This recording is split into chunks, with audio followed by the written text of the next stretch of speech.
আল্লাহ তাআলা কিয়ামতের কঠিন ময়দানে যেদিন স্বামী স্ত্রীকে চিনবে না, স্ত্রী স্বামীকে দেখে পালিয়ে যাবে, বন্ধু বন্ধুরে চিনবে না, পীর সাহেব মুরিদরে চিনবে না, মুরিদ পীর সাহেবরে চিনবে না, দলের কর্মী তার নেতারে চিনবে না, নেতা তার কর্মীরে চিনবে না, বন্ধু বন্ধুরে দেখে পালাবে। এই কঠিন মুহূর্তে সূর্যটা মাথার কাছে চলে আসবে, জমিনটা তামার জমিন হবে, আজকের জমিনের মতো নয়।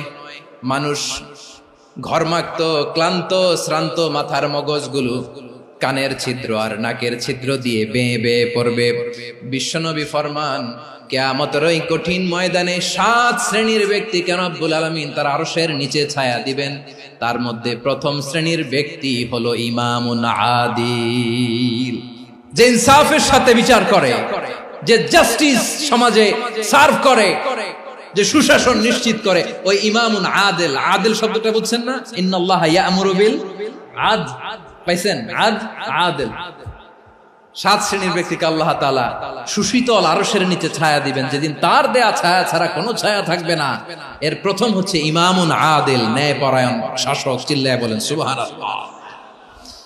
আবার বিশ্বনবী বললেন, ইন্নাল মুকসিতিনা ইনদাল্লাহি আলা মানাবিরা মিন নূর আন ইয়ামিনির রহমান। কিয়ামতের দিন যারা ন্যায় পরায়ণ হিসেবে আল্লাহর সামনে দাঁড়াবে, কিয়ামতের দিন রব্বুল আলামিন তার আরশের ডান দিকে ওই ন্যায় পরায়ণ লোকদের জন্য আরশের ডান দিকে একটা নূরের মিম্বারে তাদেরকে বসার সুযোগ করে দিবে।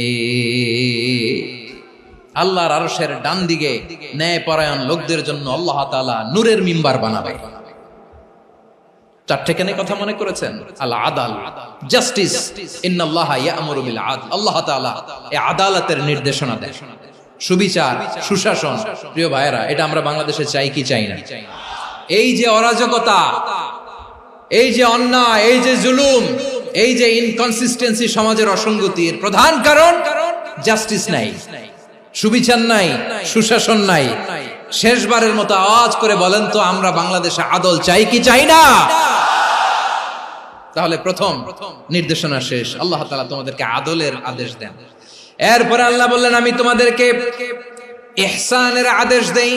ইন্নাল্লাহা ইয়া'মুরু বিল আদলি ওয়াল ইহসান। আমি তোমাদেরকে যেমনি আদলের নির্দেশনা দেই, তেমনি ভাবে তোমাদেরকে ইহসানের নির্দেশনা দেই। ইহসান, আওয়াজ করে সবাই বলেন তো ইহসান। ইহসান মানে কারো প্রতি সফট হার্টেড হওয়া, মহানুভব হওয়া, অনুগ্রহ পরায়ণ হওয়া, অনুগ্রহশীল হওয়া, একে অপরের প্রতি দয়াদ্র হওয়া। একে অপরের প্রতি দয়াদ্র, অনুগ্রহশীল হওয়া ছাড়া মানবিক সমাজ কশিনকালেও গঠন করা সম্ভব না। প্রিয় ভাইয়েরা, সুন্দর আচরণ দিয়ে, ইহসান দিয়ে যা জয় করা যায়, নরম আচরণ দিয়ে যেটা অর্জন করা যায়, কঠোরতা দিয়ে সেটা পারা যায় না। বিষ্ণু ঈসা ইসলাম ইহসান দিয়ে, কোমল আচরণ দিয়ে, তার অনুগ্রহ দিয়ে তিনি অনেক কাফিরের হৃদয়কে জয় করে ফেলেছেন। সাইয়েদনা সুমামা ইবনে উসাল রাদিয়াল্লাহু তাআলা আনহুর কথা মনে পড়ে যায়। তিনি ছিলেন ইয়ামামার বাদশা। মদিনাতে বিশ্বনবীকে হত্যা করার নিয়তে এসেছিলেন। গোপনে গোপনে বিশ্বনবীকে হত্যা করে আবার ইয়ামামাতে তিনি ফিরে যাবেন। কিন্তু কি অবাক করা কাণ্ড, হত্যা করতে পারে নাই, সাহাবাদের হাতে তিনি ধরা পড়ে গেলেন। সাইয়েদনা সুমামা ইবনে উসাল রাদিয়াল্লাহু তাআলা আনহু হত্যার নিয়তে আসলেন, কিন্তু হত্যা করতে পারলেন না। সাহাবারা ওনাকে ধরে ফেললেন, ধরে মসজিদে নববীর পিলারের মধ্যে বেঁধে রাখলেন। সুমামা ইবনে উসাল, সিরাত থেকে শুনে, সিরাত থেকে শোনাচ্ছি, রাদিয়াল্লাহু তাআলা আনহু ইয়ামামার অধিপতি ছিলেন। বিশ্বনবীকে হত্যার জন্য আসছেন, ধরা পড়ে গেছেন, এখন মসজিদে নববীতে বেঁধে রাখছেন। তার মানে বন্দী। এখন স্ট্যাটাস কি? বন্দী, ক্যাপটিভ। তো বিষ্ণু ঈসা ইসলাম সাহাবাদেরকে বললেন, তার খোঁজ খবর নিও, সুমামা ইবনে উসালের খোঁজ খবর নিও। সাহাবারা বলেন, ইয়া রাসূলুল্লাহ, আপনাকে হত্যা করতে এসেছে, তার তো কঠিন ক্যাপিটাল পানিশমেন্ট হওয়া দরকার, কঠিন শাস্তি হওয়া দরকার। বিশ্বনবী বললেন, না, আমি যেটা জানি তোমরা সেটা জানো না, তোমরা সুমামার সাথে ভালো আচরণ করো। বিশ্বনবী সুমামার কাছে গেলেন।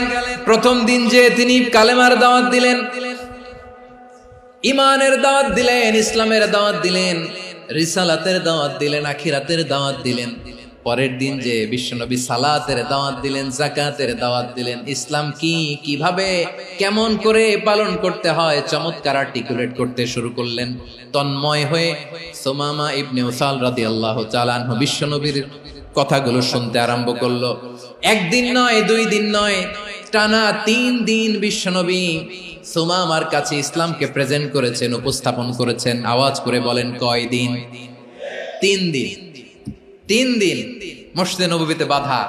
আর সাহাবীদেরকে বললেন, তার খোঁজ খবর নিও, তোমরা যে রুটি বানাও এর মধ্যে সবচেয়ে ভালো আটার রুটিটা তারে দিও, সবচেয়ে রিফাইন্ড খেজুর, যেটা পিওর খেজুর, এটা তারে দিও।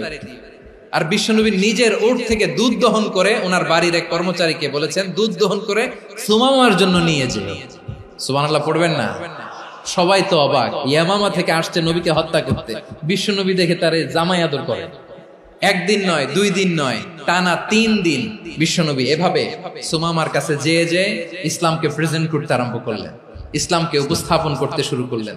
আর তাকে চমৎকার এন্টারটেইনমেন্ট, আপ্যায়ন দিতে আরম্ভ করলেন। টানা 3 দিন যখন ইসলামের দ্য বিউটিজ অফ ইসলাম, ইসলামের সুমহান বাণী, সৌন্দর্য তার কাছে উপস্থাপন শেষ, তাকে আপ্যায়ন শেষ, বিশ্বনবী বললেন সাহাবাদেরকে, যাও এবার সুমামার হাতের পায়ের রশি দুটো খুলে দাও। সাহাবারা তর্ক জুড়ে দিলেন, লা ইয়া রাসূলুল্লাহ, এমনটা করবেন না, তো ভয়ঙ্কর ভয়ঙ্কর খুনি, কি জানি কি হয়ে যায়। বিশ্বনবী বললেন, না, তার হাতে পায়ের রশিগুলো খুলে দাও। সাহাবারা বিশ্বনবীর কথা মতো তার হাতে পায়ের রশিগুলো খুলে দিল। সুমামা মুহূর্তের মধ্যে মসজিদে নববী থেকে বের হয়, ইয়ামামায় ফিরে না যে মসজিদে নববীর পাশে একটা খেজুর বাগান ছিল, সেখানে চলে গেলেন। সেখানে একটা ছোট্ট কুয়া ছিল, কুয়ার পানি দিয়ে তিনি গোসল করলেন। সুবহানাল্লাহ পড়েন। কুয়ার পানি দিয়ে গোসল করে মসজিদে নববীর সামনে এসে বিশ্বনবী এবং সাহাবাদের সামনে দাঁড়িয়ে সাব্বাবা উঁচু করে বললেন, আশহাদু আল্লা ইলাহা ইল্লাল্লাহ ওয়া আশহাদু আন্না মুহাম্মাদান আবদুহু ওয়া রাসূলুহু। আমি সাক্ষ্য দিচ্ছি আল্লাহ ছাড়া কোনো ইলাহ নাই, আর মুহাম্মদ আল্লাহ তাআলার প্রেরিত বান্দা এবং রাসূল। প্রিয় ভাইয়েরা, ইহসান দিয়ে যা জয় করা যায়, কঠোরতা দিয়ে সেটা কঠিনকালেও জয় করা যায় না। আওয়াজ করে বলেন, ঠিক কি না? এবার সুমামা দাঁড়িয়ে বলে, ওগো নবী, আমি তো কালিমা পড়ে মুসলমান হয়ে গেলাম, এবার শোনেন, এই মুহূর্তের আগে আপনার চেহারার চাইতে নিকৃষ্ট কোনো চেহারা আমার কাছে ছিল না, কিন্তু শাহাদা পাঠ করার পরে আপনার চেহারার চাইতে উত্তম শ্রেষ্ঠ কোনো চেহারা আমার কাছে আর নাই। ও নবী, আজকের দিনের আগে ইসলাম ধর্মের চেয়ে নিকৃষ্ট অপছন্দনীয় কোনো ধর্ম আমার কাছে ছিল না, কিন্তু এই মুহূর্ত থেকে ইসলামের চেয়ে সেরা শ্রেষ্ঠ পছন্দনীয় কোনো ধর্ম আমার কাছে নাই। নবী গো, আজকের দিনের আগে মদিনার চাইতে অপছন্দনীয় নিকৃষ্ট কোনো শহর আমার কাছে ছিল না, কিন্তু এই মুহূর্তের পর থেকে মদিনার চাইতে কোনো শ্রেষ্ঠ শহর আমার জানা নাই। সে ছিল গমের বড় ডিলার, গম বেচত। কি বেচত? তার গম কিনে মক্কার লোকেরা রুটি খাইতো। সে ঘোষণা দিল, আজকে থেকে মক্কাবাসীদের জন্য সব গম আমি হারাম করে দিলাম, মক্কাবাসী এখন না খেয়ে মরে। সুবহানাল্লাহ পড়বেন না? মক্কাবাসী বিশ্বনবীর কাছে আসলেন, এসে বললেন, মুহাম্মদ, আমরা তো তোমার ভাই, তোমার চাচা, তোমার ভাতিজা, তোমার আত্মীয়, তুমি সুমামারে বলো সে যেন আবার গমের সাপ্লাই মক্কার জন্য অনুমতি দিয়ে দেয়। বিশ্বনবীর অনুমতি ক্রমে সুমামা আবার মক্কাতে গম পাঠাতে শুরু করলো। পড়েন সুবহানাল্লাহ। ইহসান, ইহসান দিয়ে আপনি যেটা জয় করতে পারবেন, you can win the heart of your enemies. ইহসান দিয়ে আপনি আপনার শত্রুর হৃদয়কে জয় করতে পারবেন। এজন্য আল্লাহ বললেন, ওয়া আনফিকু ফি সাবিলিল্লাহি ওয়া লা তুলকু বিআইদিকুম ইলাত তাহলুকা ওয়া আহসিনু ইন্নাল্লাহা ইউহিব্বুল মুহসিনিন। তোমরা আল্লাহর রাস্তায় দান করবে আর নিজেরা নিজেদেরকে ধ্বংসের হাতে ঠেলে দিও না। তোমরা একে অপরের প্রতি ইহসান করবে, কারণ ইহসানকারীদেরকে আল্লাহ বড় ভালোবাসেন। সুবহানাল্লাহ পড়েন। আবার সূরা রহমানে আল্লাহ বললেন, হাল জাযাউল ইহসানি ইল্লাল ইহসান ফাবিআইয়ি আলা, সবাই পড়েন, ফাবিআইয়ি আলাই রাব্বিকুমা তুকাযযিবান। ইহসানের প্রতিদান হিসেবে ইহসানি হয়। বিশ্বনবী সুমামার প্রতি যেমন ইহসান করেছেন, সুমামাও ঠিক তেমন ইহসান ফিরিয়ে দিয়েছে। ঠিক কিনা বলেন? তাহলে এক নম্বরে হচ্ছে আদ, ন্যায় বিচার। দুই নম্বরে সবাই বলেন ইহসান, সদাচরণ। ইহসান দুই ধরনের প্রিয় ভাইরা, ইহসান ফিল ইবাদা, ইহসান ফিল মুআমালা। ইহসান ফিল ইবাদা হচ্ছে একাগ্র অনুভবে ইবাদতে ডুব দেওয়া, এর নাম ইবাদতের ইহসান। সুবহানাল্লাহ পড়ুন। বিশ্বনবী বলেন ইহসান মানে কি জানো নাকি? হাদিসে জিবরিলে সাইয়েদনা জিবরিল আলাইহিস সালাম বিশ্বনবীকে বললেন আখবিরনি আনিল ইহসান। নবী আমাদেরকে বলেন ইহসান মানে কি? বিশ্বনবী বললেন আনতা আবুদাল্লাহা কাআন্নাকা তারাহু ফাইন লাম তাকুন তারাহু ফাইন্নাহু ইয়ারাক। ইহসান মানে হলো এমন ভাবে তুমি আল্লাহর সামনে নিজেকে উজাড় করে ইবাদত করবে, তুমি ভাববে তুমি আল্লাহকে দেখতে পাচ্ছ। আর এটা যদি ভাবা তোমার জন্য কঠিন হয়ে যায়, অন্তত এতটুকু তুমি ভাববা যে আল্লাহ তোমাকে দেখতে পাচ্ছেন। ঠিক কিনা বলেন? ও আমার বীর চট্টলার ভাইয়েরা, কেউ যেটা দেখে না সেটা দেখে কে? এই বিশ্বাস হৃদয়ের মধ্যে আছে? নামাজে যখন দাঁড়ান এই ফিলিংসটা আনা যাবে? এসা পর্যন্ত যে আমরা হায়াত পাবো কোনো গ্যারান্টি আছে? সবাই আওয়াজ করে বলেন গ্যারান্টি আছে? গ্যারান্টি নাই। এজন্য বিষ্ণু ইসলাম বলেছে এমন ভাবে নামাজে দাঁড়াও, ইবাদত করো, মনে করো হতে পারে এটাই আমার জীবনের শেষ নামাজ। পারফর্ম দ্য সালাহ as if this is your last and final prayer. এমন ভাবে সালাতে দাঁড়াও, ভাবো হতে পারে এটাই তোমার জীবনের শেষ নামাজ। এমন ভাবে নামাজে দাঁড়াও, ভাবো এটাই শেষ নামাজ। তাহলে নামাজে একাগ্রতা বাড়ায় দিবে কে? ফলে ইবাদতের ইহসান আমাদের অর্জিত হবে। আর মুআমালাতে ইহসান হলো, বিশ্বনবী বলেন ইন্নাল্লাহা তাবারাকা ওয়া তাআলা কাতাবাল ইহসানা আলা কুল্লি শাই ফাইযা কাতালতুম ফাআহসিনুল কিতলা ওয়া ইযা যাবাহতুম ফাআহসিনুয যাবহা ওয়ালিয়ুহিদ্দা আহাদুকুম শাফরাতাহু ওয়ালিয়ুরিহ যাবিহাতাহু। ইহসান দুই ধরনের, আওয়াজ করে বলতে হবে কয় ধরনের? একটা হচ্ছে ইহসান ফিল ইবাদা, ইবাদতে ইহসান। ইবাদতে ইহসান কি? একাগ্র অনুভব দিয়ে ইবাদত করা, মন প্রাণ দিয়ে ইবাদত করা। আর মুআমালাতে ইহসান কি? সব কাজে, দৈনন্দিন কাজে, কর্মে, সামাজিক অ্যাক্টিভিটিতে কোমলতা প্রদর্শন করা, অনুগ্রহের সাথে সবকিছু করা। আল্লাহ তাআলা ইন্নাল্লাহা তাবারাকা ওয়া তাআলা কাতাবাল ইহসানা আলা কুল্লি শাই, তিনি সবকিছুর ব্যাপারে ইহসানকে আবশ্যক করেছেন।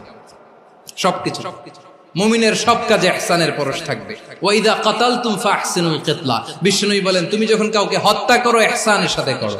সুবহানাল্লাহ পড়বেন না? যখন হত্যা করো তখনও ইহসানের সাথে। আচ্ছা হত্যা করবো আবার ইহসান আসবে করতে করে তো মেরেই ফেলবো আমি। আল্লাহ, ও ভাই একজন খুন করেছে, খুনি, রাষ্ট্রীয় আইনে তার শাস্তি হয়েছে ডেথ পেনাল্টি, মৃত্যুদণ্ড। এখন মৃত্যুদণ্ড দেখে আপনি যেমনি মন চায় তেমনি মারবেন লোকটারে? ওর নাক কেটে ফেলতে পারবেন? ওর কান কাটতে পারবেন? ওর চোখ উপড়ে ফেলতে পারবেন আপনি? যেমন মন চায় তার অঙ্গহানি করা যাবে না। ইহসানের সাথে তাকে হত্যা করো। সুবহানাল্লাহ, this is Islam, this is the true essence of Islam. ওয়া ইযা যাবাহতুম ফাহসিনুয যাবহা, যখন জবাই করবে তখনও ইহসানের সাথে জবাই করবে। করব জবাই, ওইখানেও নাকি ইহসান। আচ্ছা কুরবানির দিন আমরা পশুগুলোরে কি করি বলেন সবাই আওয়াজ করে? জবাই। জবাই মানে তো এটারে মেরেই ফেলতেছি, একটু পরে তো টুকরো টুকরো করে গোশতগুলো খাবো, এটা তো খাবো, এটা তো মেরেই ফেলবে। বিষ্ণু বলে না, জবাইয়ের মধ্যেও মুমিনের জবাইয়ের ভেতরেও ইহসানের পরশ থাকা চাই। যখন জবাই করবে প্রাণীটাকে হাত পা টাইট করে বেঁধে নাও, ছুরিটাকে শার্পেন করে নাও, ধারালো করে নাও, যাতে অল্প সময়ে জবাইটা হয়ে যায়, প্রাণীটা যাতে কম কষ্ট পায়। সুবহানাল্লাহ পড়ে। দিস ইজ কল্ড ইহসান। আল্লাহ তাআলা যেমনি আদলের আদেশ করেছেন, ন্যায় বিচার, জাস্টিস এনশিওর করতে বলেছেন, সমাজে ইহসানের ব্যবহার, ইহসানের অনুশীলন তিনি করতে বলেছেন। এজন্য মুমিনের প্রতিটি কাজে, আমার চট্টগ্রামের ভাইয়েরা আমার দিকে তাকান, খেয়াল করে শুনুন, মুমিন জীবনের প্রতিটি কাজে ইহসানের পরশ থাকা চাই।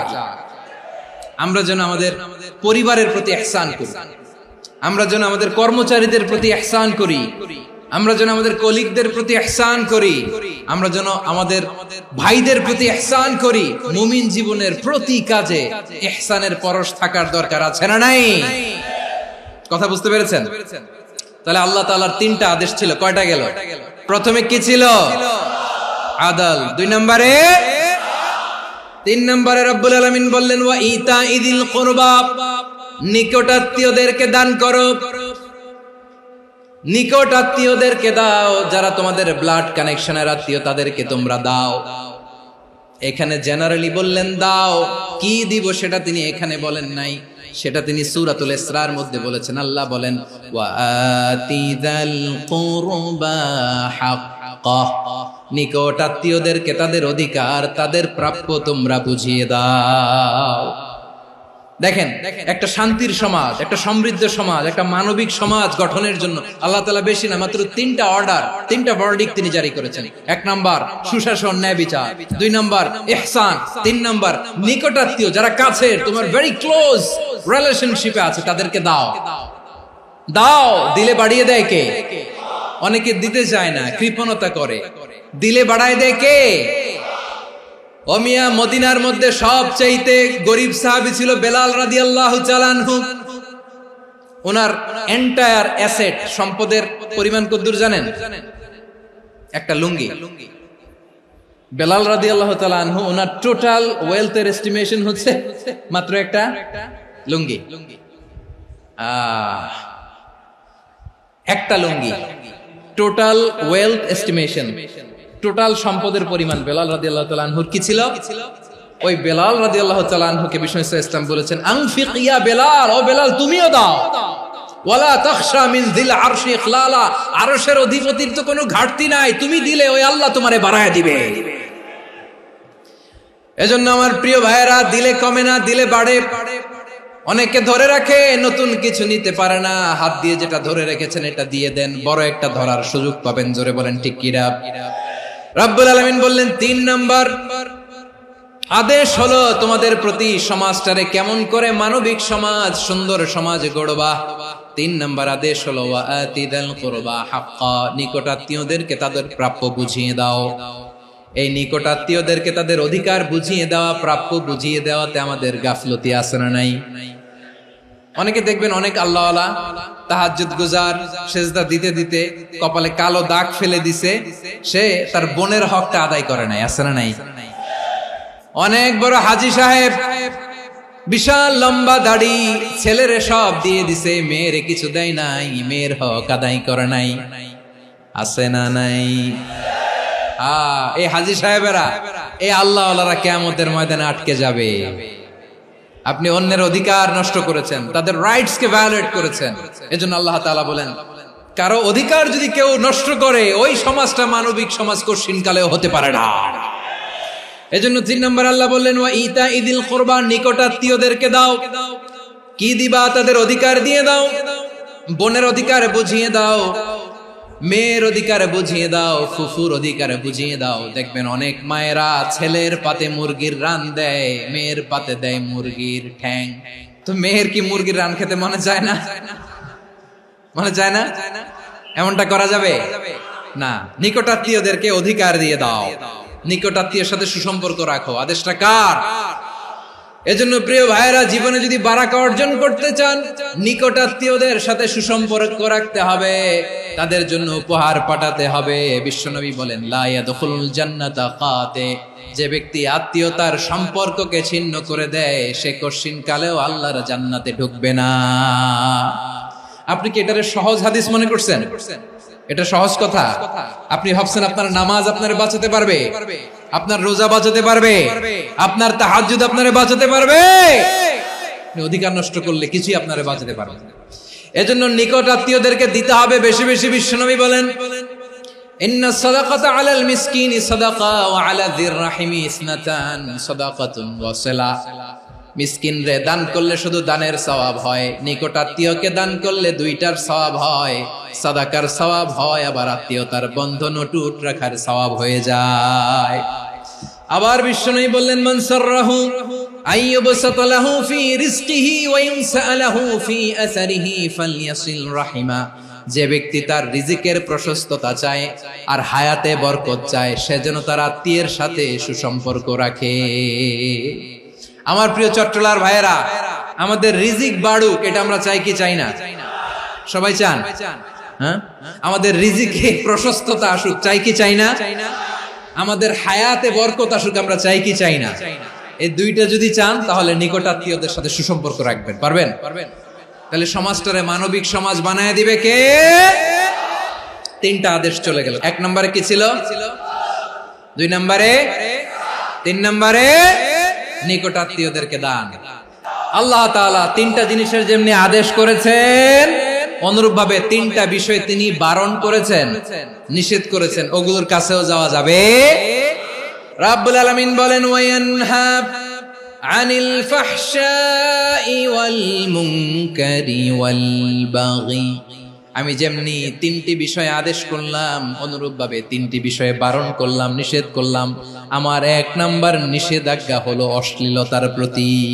ফাহশা, ওয়ায়ানহা আনিল ফাহশা, আল্লাহ তাআলা অশ্লীলতাকে নিষেধ করেছেন। কোন জিনিসকে? সবাই বলুন, কোন জিনিসকে? যত ধরনের, যত টাইপের, যত ক্যাটাগরির অশ্লীলতা হতে পারে সব অশ্লীলতাকে হারাম করেছেন কে? ফাহশা মানে কি? কথায়, কাজে, আচরণে, কমেন্ট, ফেসবুকের কমেন্টসে যত ধরনের নোংরামো আছে, যত ধরনের অশ্লীলতা আছে, এটাকে আরবিতে বলে ফাহশা। রাব্বুল আলামিন বলেন, কুল ইন্নামা حرم ربي الفواحش ما ظهر منها وما بطن। ও নবী, আপনি বলে দেন, আমার রব প্রকাশ্য, অপ্রকাশ্য, স্পষ্ট কিংবা অস্পষ্ট, দৃশ্যমান কিংবা অদৃশ্যমান সব অশ্লীলতাকে হারাম করেছেন। সব ধরনের অশ্লীলতা হারাম। আল্লাহ তাআলা আমাদেরকে অশ্লীলতা থেকে বাঁচান। এবার বলেন, আমাদের সমাজে অশ্লীলতা আছে না নাই? অশ্লীলতা নানা ভাবে, নানা নামে, নানা মোড়কে আমাদের সমাজে আছে না নাই? সংস্কৃতির নামে, ফ্যাশনের নামে, বিনোদনের নামে, উপন্যাসের নামে, কনসার্টের নামে অশ্লীলতা আছে না নাই? আপনি দেখেছেন কনসার্টগুলোর অবস্থা? আমাদের তরুণ তরুণীরা, আমাদের যুবক যুবতীরা, আমাদের জেনজিরা, কি অবস্থা ওইখানে? কনসার্টের নামে অশ্লীলতা আছে না নাই? ছেলে মেয়ে একে অপরকে জড়ায় ধরতেছে, একে অপরকে চুমু খাচ্ছে, প্রকাশ্যে, দিবালোকে, গণমানুষের সামনে। আল্লাহ তাআলা এই অশ্লীলতা থেকে আমাদেরকে বেঁচে থাকতে বলেছেন। রূপালী জগতের নামে অশ্লীলতা আছে না নাই? এই টার্মটা আপনারা জানেন না? রূপালী জগৎ কি জগৎ? আসলে কি রূপালী জগৎ না অন্ধকার জগৎ? আমার বোনেরা, আপনাদেরকে যে কি বলে তারা বুঝায়, রূপালী জগৎ শুনেই আপনি ভরকে যাবেন না। রূপালী জগতে যে নারী যত বেশি উলঙ্গ, সে নাকি তত বেশি সাহসী। জানেন? বলে এটা একটা সাহসী নারী, খুব সাহসী পদক্ষেপ তার। যত বেশি শরীর থেকে কাপড় নামাতে পারবে, যত বেশি বস্ত্রহীন হয়ে নিজেকে প্রেজেন্ট করতে পারবে, সে নাকি তত বেশি সাহসী। আমার চট্টলার ভাইয়েরা, শয়তানের প্রথমে এজেন্ডা ছিল বনি আদমকে বস্ত্রহীন করা। সে আদম এবং হাওয়া আলাইহিস সালামকে নিষিদ্ধ গাছের ফল খাইয়ে তাদেরকে বস্ত্রহীন করেছে। এই জামিনেও সে আমাদেরকে বস্ত্রহীন করতে চাইবে। এই রূপালী জগতের নামে তারা এটা করে। আমার প্রিয় বোনেরা, আপনি জানেন না আপনার দাম কত। ওরা আপনাদেরকে বিজ্ঞাপনের সস্তা পণ্য বানাতে চায়। ওরা আপনাদেরকে ওদের ভোগের লিপসার টুলস বানাতে চায়। ওরা আপনাদেরকে দিয়ে ওদের খায়েশ পূরণ করতে চায়। এটা আপনাদের জন্য মোটেও ডিগনিটি নয়, এটা আপনাদের জন্য সম্মান নয়। আপনার সম্মান শালীনতায়, আপনার সম্মান হেজাবে, আপনার সম্মান ভদ্রতায়, আপনার সম্মান আপনার ডিসেন্ট পোশাকে। পোশাক বলে দেয় এই নারীটা ভদ্র না অভদ্র। পোশাক বলে দেয় এই মেয়েটা কোন ঘরের মেয়ে। আপনি জানেন না, আপনারা সস্তা পণ্য বানায়, ভোগের পণ্য, বিলবোর্ডে আপনাকে উলঙ্গ করে উপস্থাপন করে। এই অশ্লীলতার সাথে ইসলামের কোন সম্পর্ক। এজন্য আল্লাহ বলেন, আমি অশ্লীলতাকে হারাম করেছি। অশ্লীলতাকে হারাম করার প্রথম কারণ হলো এর মাধ্যমে মানবতাকে অপমানিত করা হয়। কারণ মানুষের সম্মান মানুষের পোশাকে। মানুষ যখন পোশাকহীন হয়ে যায়, বস্ত্রহীন হয়ে যায়, তার সম্মান কমে যায়। ঠিক কিনা? অশ্লীলতাকে হারাম করার প্রথম কারণ হচ্ছে মানুষ মানুষকে অপমান করে। একটা নারী, সে তো সম্মানিত, নারী যে কত সম্মানিত নারীরা এটা বুঝেই নাই। বিশ্বনবী বলেন আদ-দুনিয়া কুল্লুহা মাতা ওয়া খায়রু মাতা'আদ দুনিয়া আল মারআতুস সালিহা। আমার বোনেরা, 5টা প্যান্ডেলে আপনারা এলইডিতে আমার আলোচনা শুনছেন, আমি জানি। আপনাদের এই গর্ভ যে কত দামি আপনি জানেন না। আপনার পেট থেকেই আসবে আগামী দিনের সালাহুদ্দিন আল আইয়ুবী। আপনার পেট থেকেই আসবে অনাগত দিনের ইমাম মাহদী আল মুনতাযর। আপনার পেট থেকেই আসবে অনাগত দিনের ফয়সাল, ওয়াসিম, মুগ্ধ, আবু সাইদের মতো বীর যোদ্ধা। আমার প্রিয় বোনেরা, আমার প্রিয় বোনেরা, বিশ্বনবীর কথার ওজন খেয়াল করেন। আদ-দুনিয়া কুল্লুহা মাতা ওয়া খায়রু মাতা'আদ দুনিয়া আল মারআতুস সালিহা। দুনিয়ার সবকিছুই অ্যাসেট, এর মধ্যে সবচেয়ে দামি অ্যাসেট নেককার নারী। আপনার গর্ভ যে কত দামি আপনি জানেন না। নিজের সময়টাকে কাজে লাগান, কোরআন পড়েন, সুন্নাহ পড়েন। আপনার অনেক দায়িত্ব ঘরে। You are the MD of your family. একটা family it's a very big institution. পরিবার একটা অনেক বড় প্রতিষ্ঠান। And you are the MD of your institution. আপনি এই পরিবারের MD, managing director of your family. এখানে আপনার কত দায়িত্ব। আপনি ছেলে মেয়েদেরকে তারবিয়া করবেন, আপনি আপনার স্বামীর জন্য ঘরটারে জান্নাতের নীর বানাবেন, আপনার জন্য জান্নাতের ডুপ্লেক্স বাড়ি ওইখানে তৈরি করে রাখবে কে? আপনি যে কত দামি আপনি জানেন না। নারীদেরকে আল্লাহ বানিয়েছেন উচ্চতর করে, নিম্নতর নয়। নারীদেরকে ছোট্ট জিনিস দিলে এটারে বড় করে দেয়। নারীদেরকে ভ্রূণ দিলে, শুক্রাণু দিলে নারী এটারে বাচ্চা হিসেবে উপহার দেয়, ঠিক কিনা? বিয়ের মাধ্যমে স্বামী যখন তার শুক্রাণু তার স্ত্রীকে উপহার দেয়, স্ত্রী রিটার্নে কি উপহার দেয়? ফুল ফর্ম বেবি, মানব সন্তান। দেখছেন, আপনি দিলেন একটুকুনি, দিছে বিশাল। আপনি যদি নারীকে বাজার এনে দেন, নারী এটাকে সুস্বাদু খাবারে রূপান্তর করে দেয়। আপনি তাকে একটা মুচকি হাসি দিয়ে দেন, সে তার কলিজা দিয়ে দেয়। কিন্তু যদি আপনি তার মনে কষ্ট দেন, সে আপনার জীবনকে জাহান্নাম বানায়া দেয়। নারীর মন বুঝতে পারলে নেয়ামত, বুঝতে না পারলে কিয়ামত। আমার প্রিয় বোনেরা, আপনি যে কত দামি আপনি জানেন না। অনেক দামি আপনি। আপনাদেরকে যেন ভোগের সস্তা পণ্য বানাতে না পারে, আপনাদেরকে সচেতন থাকতে হবে। তাহলে কেন আল্লাহ তাআলা এই ফাহশা, অশ্লীলতাকে হারাম করলেন? 1 নাম্বার, এতে হিউম্যান ডিগনিটি কমে। 2 নাম্বার, এতে মানুষের অধিকার নষ্ট হয়। আপনি বিয়ে করেছেন, এরে পরকিয়া করেন, ওর সাথে এরকম আছে না নাই? স্ত্রীর অধিকার নষ্ট করেছেন। আপনি বিবাহ সম্পর্কে আবদ্ধ হয়েছেন তার সাথে, আপনি পরকিয়া করেন ওই ছেলের সাথে, আপনি আপনার হাজবেন্ডের সাথে বিট্রে করেছেন। এজন্য আল্লাহ অশ্লীলতাকে হারাম করেছেন। অশ্লীলতাকে হারাম করার আরেকটা কারণ হচ্ছে আল্লাহ তাআলা এই হিউম্যান জেনারেশনকে এটাকে প্রিজার্ভ করতে চায়। হিফজুন নাসল, এটা মাকাসিদুশ শরিয়ার অনেক গুরুত্বপূর্ণ একটা মাকাসিদ, অনেক গুরুত্বপূর্ণ। আপনার নাসল, আপনার জেনারেশনকে সংরক্ষণ করা। এই যে আসতেছে ফেব্রুয়ারি, কত ফেব্রুয়ারি জানো? এটা কি বিশ্ব ভালোবাসা দিবস? হ্যাঁ, কি দিবস? এই বিশ্ব ভালোবাসা দিবসের সাথে মুসলমানদের কোনো সম্পর্ক নাই। আমার প্রিয় ভাইরা, এই যে আপনি অবৈধ সম্পর্কে জড়ালেন, কেন আল্লাহ অশ্লীলতাকে হারাম করেছে দেখেন। বলতেছিলাম যে এটা আপনার নাসল, আপনার জেনারেশন, আপনার লিনিয়েজ, আপনার বংশকে প্রিজার্ভ করা। কে কার বাবা, কে কার মা, বাবা মা জানা, প্রজন্মকে প্রিজার্ভ করা, এটা ইসলাম ওয়াজিব করে দিয়েছে। এই যে অবৈধ সম্পর্কের কারণে, বিশ্ব বেহায়া দিবসের কারণে, এগুলোর আউটকাম, আউটপুট হিসেবে মাঝে মাঝে এই ঢাকা মেডিকেলের ডাস্টবিনে নবজাতকের বাচ্চার কান্নার আওয়াজ শুনতে পাওয়া যায়। চট্টগ্রাম মেডিকেলের ডাস্টবিনে নবজাতকের কান্না শুনতে পাওয়া যায়। বীর চট্টলার মুসলমানেরা বুঝতে পারলে আওয়াজ করে বলেন, এই যে চট্টগ্রাম মেডিকেলে যে নবজাতকটা পাওয়া গেল, ওর বাবাকে আমাকে বলেন, ওর মাকে, ও কোন ফ্যামিলির সন্তান কেউ জানে? আপনি হিউম্যান ডিগনিটিকে অপমান করেছেন না? আপনি তার ভবিষ্যৎকে অন্ধকার করেছেন না? আপনি তার লিনিয়েজকে প্রশ্নবিদ্ধ করে দিয়েছেন না? এই জন্য আল্লাহ তাআলা অশ্লীলতাকে আমাদের জন্য হারাম করে দিয়েছেন। পড়েন সুবহানাল্লাহ।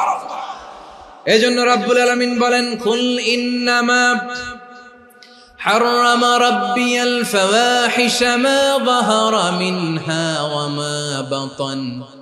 প্রকাশ্য অপ্রকাশ্য সব অশ্লীলতাকে হারাম ঘোষণা করে দিয়েছে কে? আবার দুনিয়ার বুকে যারা অশ্লীলতার প্রসার করে তাদের জন্য শাস্তি মজুদ রেখেছে কে? রব্বুল আলামিন বলেন, ইন্নাল্লাযীনা يحبون أن تشيع الفاحشة في الذين آمنوا لهم عذاب أليم في الدنيا والآخرة والله يعلم وأنتم لا تعلمون নিশ্চয়ই যারা বিশ্বাসীদের মাঝে অশ্লীলতার প্রচার প্রসার করতে চায় তাদের জন্য আমি মর্মন্তুদ শাস্তি প্রস্তুত করে রেখেছি, দুনিয়াতেও রেখেছি, আখিরাতেও রেখেছি। ঘোষণাটা কার? যারা এই নাটকের নামে, সিনেমার নামে, রূপালী জগতের নামে, মুভির নামে, ওটিটি প্ল্যাটফর্মের নামে আমার সমাজে অশ্লীলতা ছড়াতে চায় তাদের জন্য কঠিন মর্মন্তুদ শাস্তি মজুদ রেখে দিয়েছে কে? ও আমার বোনেরা, এখনো আপনি জাগবেন না? এখনো আপনার চিন্তার দুয়ারে এখনো নাড়া পড়ে নাই? ওরা আপনাকে উলঙ্গ বানাতে চায়, ওরা আপনাকে আইটেম গার্ল বানাতে চায়। এজন্য ইসলাম অশ্লীলতাকে হারাম করেছে। হারাম। ইসলাম বলেছে যোজন যোজন দূরে থাকো, ওরা বলে না কাছে আসো, কাছে আসার গল্প, ক্লোজ আপ ওয়ান, কাছে আসার গল্প আছে না নাই? তাহলে অশ্লীলতার সাথে আমাদের কোনো সম্পর্ক? সবাই বলতে পারেননি, আওয়াজ করে বলুন, অশ্লীলতার সাথে আমাদের কোনো সম্পর্ক? আমরা এই সমস্ত ক্লোজ আপ ওয়ান, কাছে আসার গল্পের প্রোগ্রামে যাব? আমরা কোন ধরনের অশ্লীল কন্টেন্ট সোশ্যাল মিডিয়ায়, টিভিতে দেখব? কি যুগ যে আমরা কাটাচ্ছি আপনি কল্পনা করতে পারবেন না। পর্ন ইন্ডাস্ট্রি, নারী পুরুষের বস্ত্রহীন যুগল দৃশ্য, এটাকে দিয়ে ওরা কোটি ডলারের ইন্ডাস্ট্রি বানিয়েছে। পুরো মানব ইতিহাসে এরকম জঘন্য সময় মানব ইতিহাস পার করে নাই। পর্ন এটা ইন্ডাস্ট্রি হয়ে গেছে। আমাদের এই যুবকগুলো, জেনজি গুলো, ওদের চরিত্র বাঁচাবে কি করে? কেমন করে হেফাজত করবে ওদের এই মূল্যবান চরিত্র?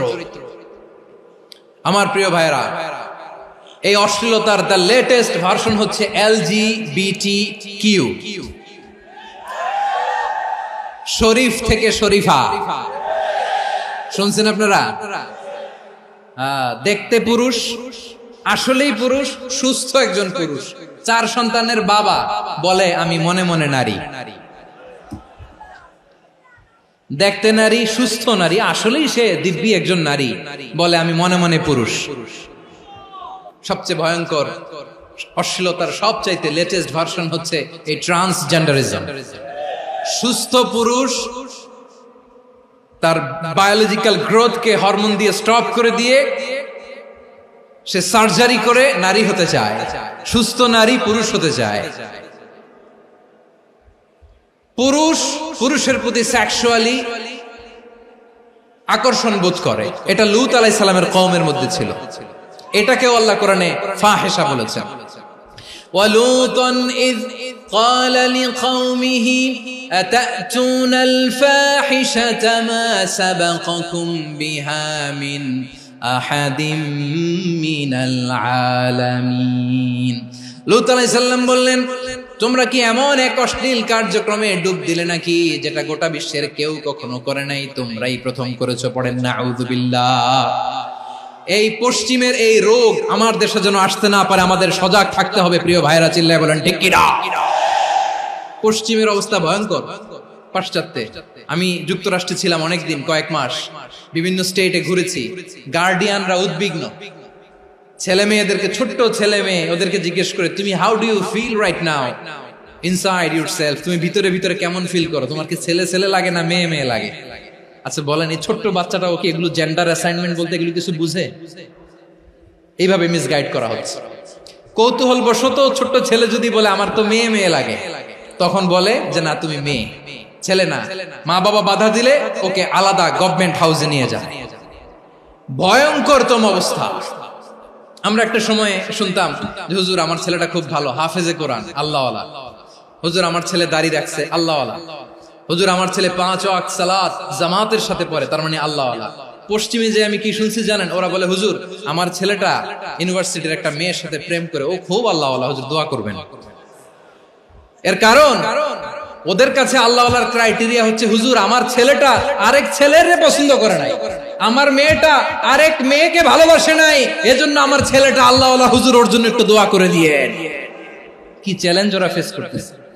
ওনার ছেলে যে আরেক ছেলেরে বিয়ে করবে না, এটাতেই উনি খুশি যে আলহামদুলিল্লাহ আমার ছেলেটা একটা মেয়েরে ভালোবাসে, আমার মেয়েটা একটা ছেলেরে ভালোবাসে, মানে এটা খুব আল্লাহওয়ালা। নাউজুবিল্লাহ পড়তে পারলেন না? এজন্য অশ্লীলতার সাথে আমাদের কোন সম্পর্ক। রাব্বুল আলামিন বলেন ওয়ায়ানহা আনিল ফাহশাই ওয়াল মুনকারি ওয়াল বাগি, তিনটা জিনিসকে আমি নিষিদ্ধ করলাম।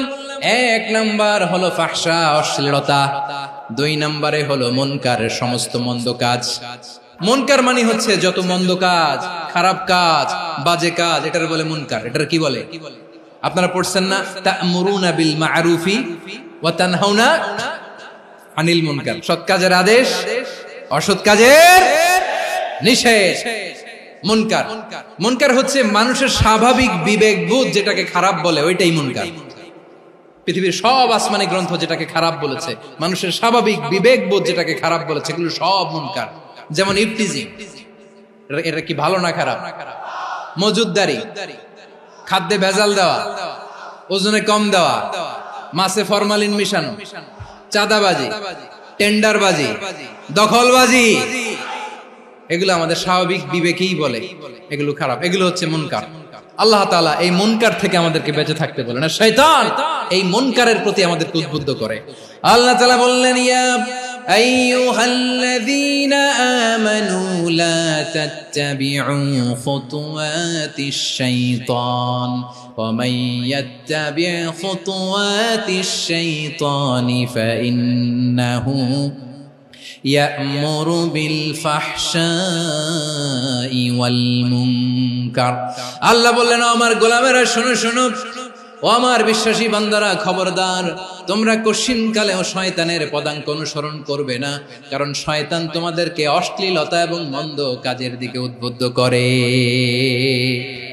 আমাদের কাজ হচ্ছে শয়তান আমাদেরকে যেদিকে নিতে চায় আমরা তার উল্টা দিকে যাব। শয়তান এই মন্দ কাজকে আমাদের কাছে বিউটিফাই করে, চাকচিক্যময় করে আমাদের সামনে উপস্থাপন করে। এজন্য আল্লাহ বলেন মুনকারকে থামাতে হবে, মুনকার প্রতিরোধ করতে হবে। মুনকার প্রতিরোধের দায়িত্ব শুধু আমাদের নাকি? শুধু আপনার খতিব সাহেবের, ইমাম সাহেবের, নাকি মুসলিম উম্মার সবার?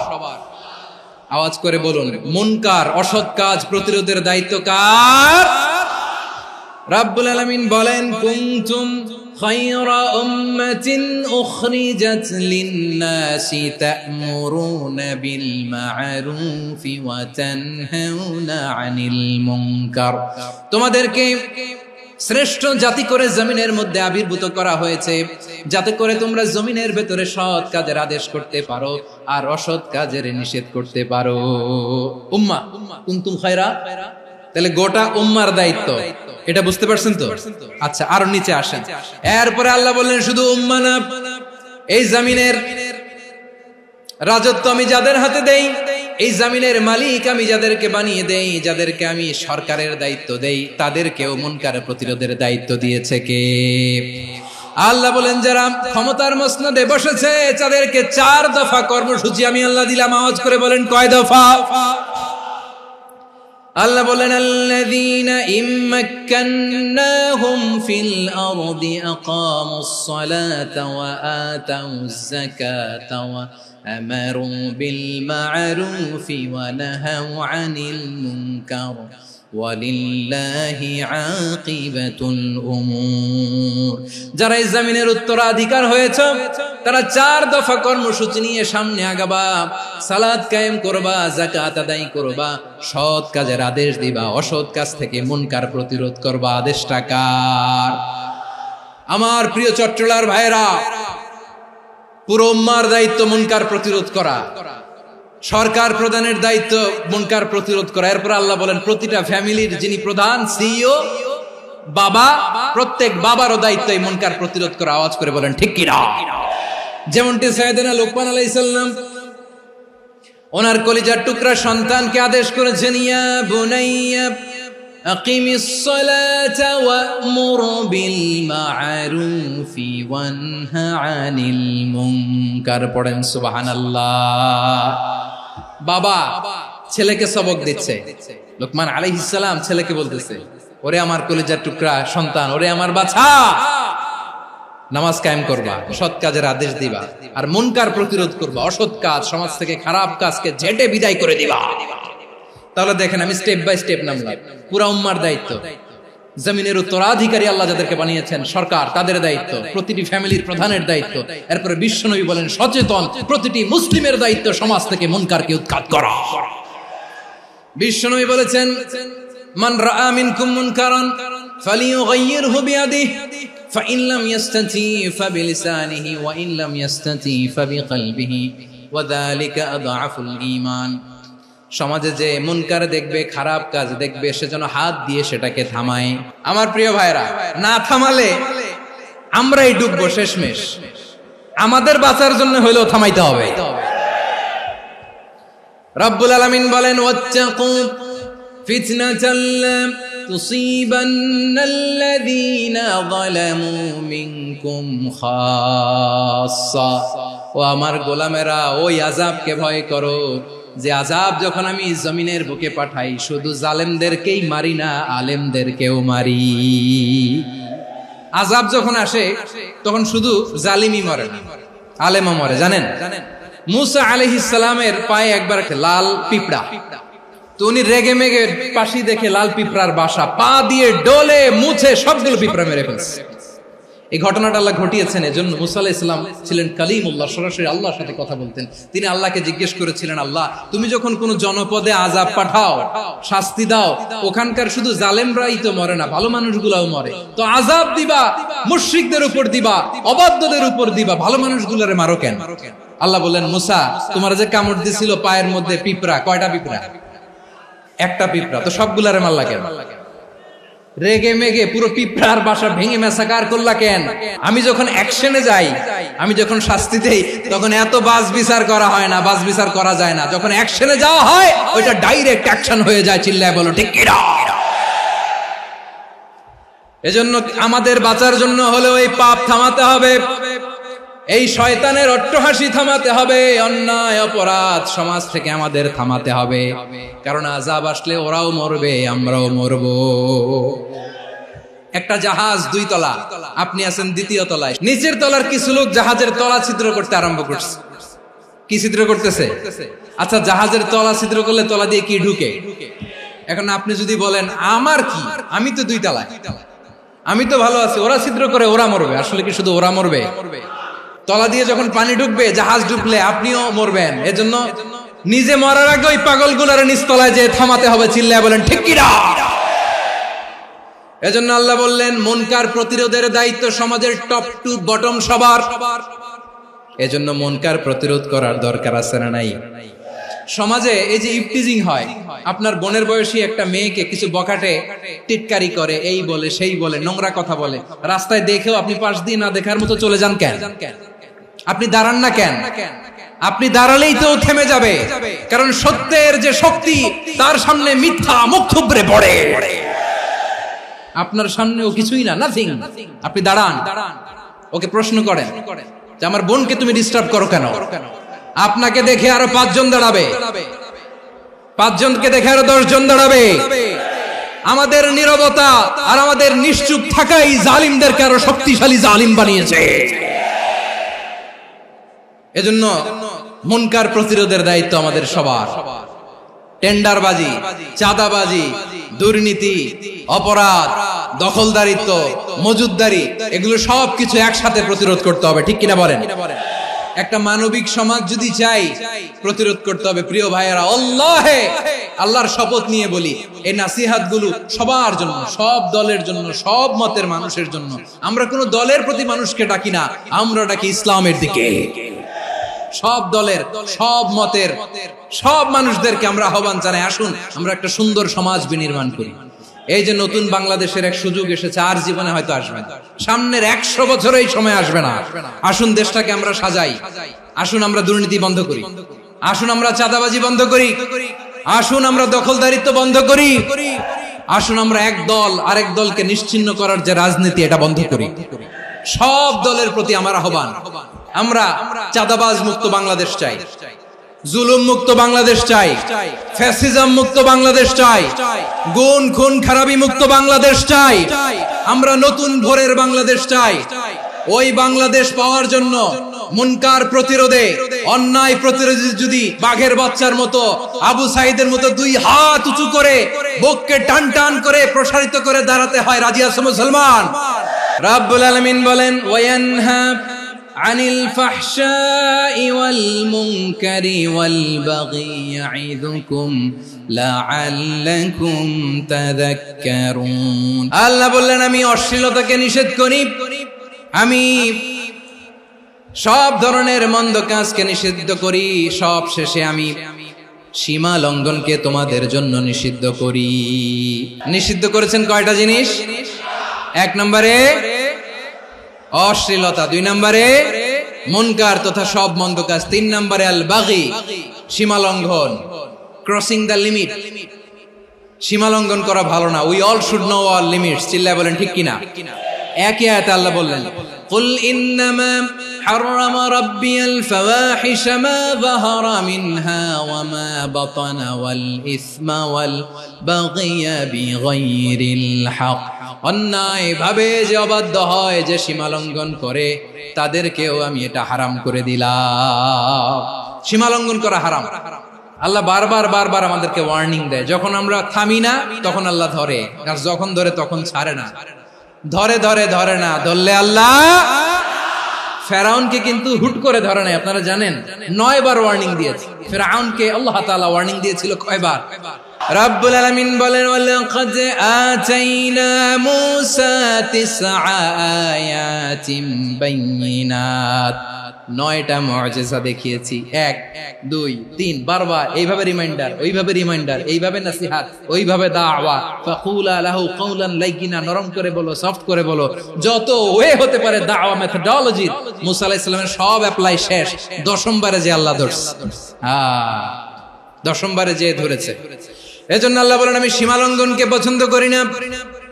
কোরআনের অন্য আয়াতে বাগীকে বলা হয়েছে আল ইতিদা। সীমা লঙ্ঘন যারা করে তাদেরকে আল্লাহ বলেছেন মুতাদিন। ওয়াকাতিলু ফি সাবিলিল্লাহিল্লাযীনা ইউকাতিলুনাকুম ওয়া লা তা'তাদু ইন্নাল্লাহা লা ইউহিব্বুল মুতাদিন। আমি সীমা লঙ্ঘনকারীদেরকে কোশ্চিনকালেও পছন্দ করি না। আমরা যেন সীমা লঙ্ঘন না করি, রাজি আছেন তো? যে কোনো ক্ষেত্রে ইবাদতে যেন সীমা লঙ্ঘন না করি। অনেকে আমরা ইবাদতে সীমা লঙ্ঘন করে ফেলি। বিশ্বনবী সাল্লাল্লাহু আলাইহি ওয়াসাল্লাম যেটা শিখিয়েছেন এর বাইরে যে অতিরিক্ত বুজুর্গ হতে চায়, এরকম আছে না নাই? কোন ক্ষেত্রেই সীমা লঙ্ঘন করা যাবে, এমনকি যুদ্ধ ক্ষেত্রেও না। বিশ্বনবী সাল্লাল্লাহু আলাইহি ওয়াসাল্লাম বলেন খবরদার যুদ্ধ ক্ষেত্রেও সীমা লঙ্ঘন করো না। কি সুন্দর ইসলাম আমরা পেয়েছি। বিশ্বনবী বলেন খবরদার যুদ্ধের ময়দানে কোনো নারীর গায়ে হাত তোলো না, কোনো শিশুর গায়ে হাত তোলো না, কোনো গবাদি পশু হত্যা করো না, কোনো শস্য ক্ষেত্র ধ্বংস করো না, ইবাদতরত অন্য ধর্মের কোনো সন্ন্যাসীর গায়ে হাত তোলো না। বলেন সুবহানাল্লাহ। তাহলে আমরা সীমা লঙ্ঘন করতে পারবো? প্রিয় ভাইরা, একটা সুখী, সমৃদ্ধ, শান্তির সমাজ, মানবিক সমাজ যদি আমরা গঠন করতে চাই, আমাদের আল্লাহর দেয়া কয়টা আদেশ মানতে হবে বলেন দেখি? আর বেঁচে থাকতে হবে কয়টা জিনিস থেকে? আল্লাহর আদেশ কি? 1 নাম্বার আদাল, ন্যায়পরায়ণতা। আমরা সুবিচার, সুশাসন, ন্যায় বিচার চাই কি চাই না? 2 নম্বরে কি ছিল? মাশাআল্লাহ, আমরা যেন সবার প্রতি দয়া পরবশ হই, ইহসান করি। 3 নম্বরে কি ছিল? নিকটাত্মীয়দের দান করা, তাদের অধিকার প্রাপ্য বুঝিয়ে দেওয়া। পাশাপাশি 3টা জিনিস থেকে আল্লাহ বারণ করেছেন, নিষেধ করেছেন। তার প্রথমটা ফাহশা, অশ্লীলতা। অশ্লীলতার সাথে আমাদের কোনো সম্পর্ক। 2 নম্বর নিষেধাজ্ঞা কি ছিল? আল মুনকার, সমাজের যত মন্দ কাজ এগুলোকে আমরা প্রতিরোধ করব। রাজি আছেন তো সবাই? 3 নম্বরে আল বাগী, সীমালঙ্ঘন। কোন মুসলিম সীমালঙ্ঘন করে না। রাব্বুল আলামিন শেষে বললেন ইয়াইদুকুম লাআল্লাকুম তাযাক্কারুন। আল্লাহ তোমাদেরকে উপদেশ দেন যাতে তোমরা শিক্ষা গ্রহণ করো। আমরা উপদেশ দেব, আমরা জোর করে কাউরে কিছু মানাতে চাই না। লা ইকরাহা ফিদ্দিন ওয়াযাক্কির ফাইন্না যিকরা তানফাউল মুমিনিন। উপদেশ দিলে এটা মুমিনদের কাজে দেয়। লাস্তা আলাইহিম বিমুসাইতির ইন্নামা আনতা মুযাক্কির। নবী হে, আপনি রিমাইন্ডার দাতা, আপনি উপদেশ দিবেন। আমরাও বিশ্বনবীর এই হাদিসগুলো থেকে, কোরআনের আয়াত থেকে রিমাইন্ডার, এই কথামালা বাণী বাহক হিসেবে এই বাণীগুলো আপনাদের সাথে কাছে পৌঁছে দিলাম। আমরা আল্লাহ তাআলার কাছে প্রার্থনা করি, আল্লাহ আমরা যেন আদল দিয়ে আমাদের সমাজকে গঠন করতে পারি। আল্লাহ আমরা যেন ইহসান করতে পারি, আমরা যেন নিকটাত্মীয়দের দান করতে পারি। আল্লাহ যত ধরনের অশ্লীলতা, অনাচার, মন্দ কাজ, সীমালঙ্ঘন, অবাধ্যতা থেকে যেন আমরা বেঁচে থাকতে পারি। আল্লাহ তাআলা আমাদের সবাইকে কথাগুলো বুঝার ও আমল করার তৌফিক দান করুক। হাযা মা ইনদি ওয়াল ইলমু ইনদাল্লাহ আলাইহি তাওয়াক্কালতু ওয়া ইলাইহি উনীব। সুবহানাকাল্লাহুম্মা বিহামদিকা আশহাদু আল্লা ইলাহা ইল্লা আনতা আস্তাগফিরুকা ওয়া আতুবু ইলাইক।